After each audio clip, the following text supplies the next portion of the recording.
Olá pessoal, essa é a Sandra. Este é o Moisés. E antes de a gente começar o nosso próximo estudo, próximo vídeo aqui, queria pedir para você se inscrever no nosso canal, compartilhar nossos vídeos, deixar o seu like lá. E também, se você tiver alguma pergunta, deixa lá nos comentários do YouTube, é muito importante para nós. Já coloca agora o like para não esquecer. Hoje a gente vai começar aqui a carta à igreja de Tiatira, que eu acho que é o maior... Até agora vai ser o maior estudo, né? Se for pensar, né? Acho que é a carta mais bem longo. longa, né? Tem muita informação. É bem interessante aí. Mas antes você vai comentar sobre aquele... No último vídeo nós falamos que a gente já ia mostrar um quadro, né? Com o perfil profético de todas elas. Mas realmente estava faltando a igreja de Tiatira. São 4 igrejas que a promessa de Jesus é no final da carta, como postscript, como PS. Que a primeira foi Éfeso, Esmirna, qual é a outra igreja? Esqueci agora, Pérgamo, e antes de Pérgamo... Peraí que eu vou te mostrar aqui, ó.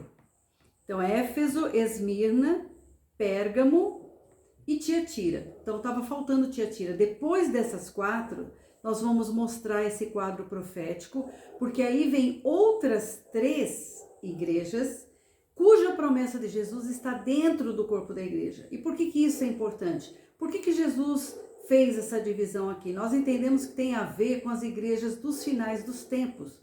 Por isso que a gente está fazendo questão de apresentar essas 4, que tem uma estrutura de carta igual, e depois nós vamos apresentar essas 3, cuja promessa de Jesus está dentro do corpo da igreja, tá bom? Então, dessas 4, nós vamos ver agora a última, que é Carta à Igreja de Tiatira. Antes de falar diretamente da igreja de Tiatira, vamos fazer uma revisão rápida aqui do joio que foi semeado na igreja durante os primeiros séculos. O primeiro joio foi o legalismo, que nega o trabalho completo de Jesus. Depois o gnosticismo, que nega a humanidade de Jesus. E depois a adoração a César, que nega o senhorio de Jesus. Depois vem os nicolaítas, né, que é aquela doutrina dos nicolaítas, que no primeiro século eles abusaram da liberdade em Jesus. Tem a ver com o nome nicolaítas, que é Nical, conquistar, reger, e laítas, que é povo, né? Então eles começaram a usar a posição do clero, o status de mandar, né, para obrigar o povo a fazer coisas que nem estavam realmente nas escrituras, né, e que nem era ensino dos apóstolos, que era totalmente contrário ao ensino de Jesus lá em João, quando ele lavou humildemente os pés dos seus discípulos. Aqui, nessa introdução aqui dessa doutrina dos nicolaítas, eles queriam privilégios, eles queriam fazer coisas com retorno, né? Eles queriam ser meio que temidos e adorados, né? A gente já vê alguma coisa parecida nos dias de hoje, né? Já há algum tempo, né? E também doutrinas falsas, né? As doutrinas falsas entraram quando? Na igreja de Pérgamo, quando houve aquele sincretismo, o casamento do governo com a igreja, que foi um casamento iníquo e inapropriado. Então, nesse casamento aqui, foi uma mistura de paganismo com coisas da igreja cristã, né? Então, tirou a essência, enfraqueceu e virou uma outra coisa. E as obras que tinham sido rejeitadas lá na igreja de Éfeso, volta lá no vídeo da igreja de Éfeso, você vai ver como a igreja resistiu essas falsas doutrinas, né, bravamente. Aqui na igreja de Pérgamo, elas se tornaram doutrinas, infelizmente. E agora nós vamos ver então essa 4ª igreja, que é a igreja de Tiatira. Está lá em Apocalipse 2, verso 19, a primeira coisa que nós vamos ver é a identificação de Jesus para essa igreja. E ao anjo da igreja de Tiatira escreve: isto diz o Filho de Deus, que tem seus olhos como chama de fogo e os pés semelhante ao latão reluzente. Desculpa. Então, esses olhos como de fogo e os pés semelhante a latão reluzente já nos lembra alguma coisa de juízo, né?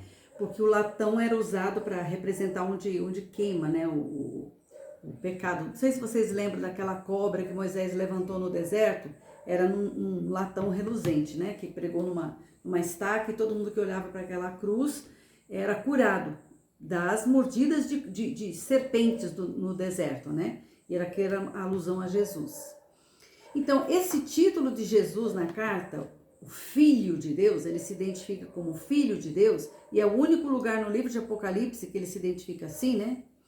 Ele faz questão de se chamar Filho de Deus em direta oposição a Jezabel, porque Jezabel começou a ser chamada a rainha do céu. Ela era a rainha do céu desde lá dos primórdios, né? Então é bem importante a gente entender isso. E agora nós vamos rapidamente aqui falar da primeira camada da história.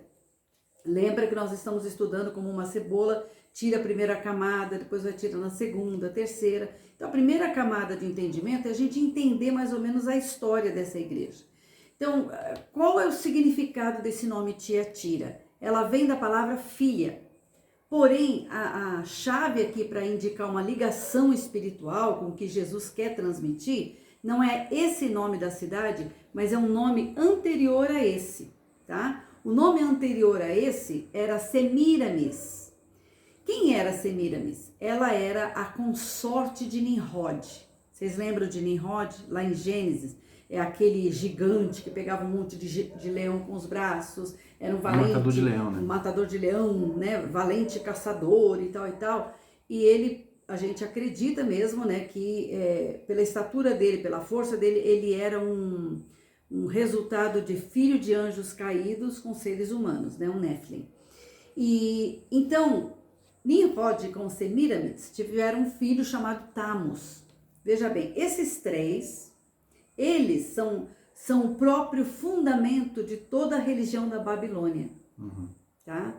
Toda a religião da Babilônia, todo o paganismo, todas as bruxarias e feitiçarias e poções, tudo tem a ver com esse casal e esse filho que eles tiveram, Tamus. Onde é que menciona na Bíblia? Gênesis 10, verso 8 e 9. Nimrod era bisneto de Noé, mais ou menos. Isso, né? foi depois do dilúvio, né? Tá certo que a punição de Deus em relação à terra antes do dilúvio era destruir todos esses gigantes e todos aqueles que se rebelaram contra Deus, né? Agora, por que depois do dilúvio surgiu gigantes? Fica para um outro estudo, um outro momento, né? Você vai fazer esse estudo, tá? Pra gente apresentar aqui. Então, esses três juntos, tá? Eles tornam-se o fundamento da religião da Babilônia, e aí vem um monte de loucura, né? Porque, claro, esses Néfilis, eles queriam ser adorados como deuses e acabaram sendo mesmo, porque como eles eram fortes, poderosos, lutavam no exército, né, dos homens, e as pessoas venciam, né, os reis venciam os outros exércitos, porque eles tinham esses fortões do lado dele, né? Então eles se tornaram muito, muito poderosos mesmo na terra, né? E lá na religião da Babilônia tem toda a sorte de paganismo, de ocultismo, todas as raízes estão lá, tá? Tudo veio de lá.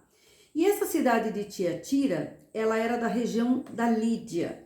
A Lídia é o que hoje é a Turquia. O nome atual da cidade hoje é Aksar, ou Aksar. Você pode procurar na internet, você vai achar essa cidade.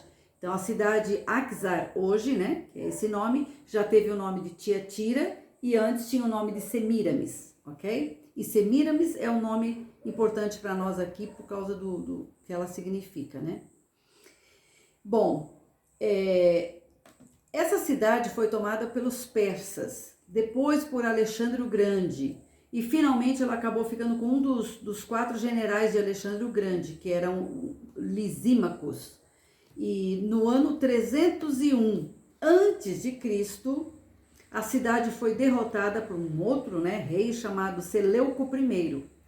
E esse era o rei, e Nicator, que foi, não sei se ele era o general ou alguma coisa assim, ele deu para a cidade o nome grego de Tiatira, que quer dizer para filha, Tigater, talvez, né, em grego. Que não é que ele teve uma filha, mas ele queria dizer assim, que essa cidade é como se tivesse nascido uma filha para ele. Esse que é a ideia aqui. Então, essa é a primeira camada, tá bem resumida, porque tem aqui umas 2 páginas só dessa primeira camada da história. Nós vamos cortar, porque às vezes fica muito cansativo. E no próximo vídeo, nós vamos falar do posicionamento geográfico de Tiatira. Então, primeira camada nós já vimos aqui, que o nome era Semíramis.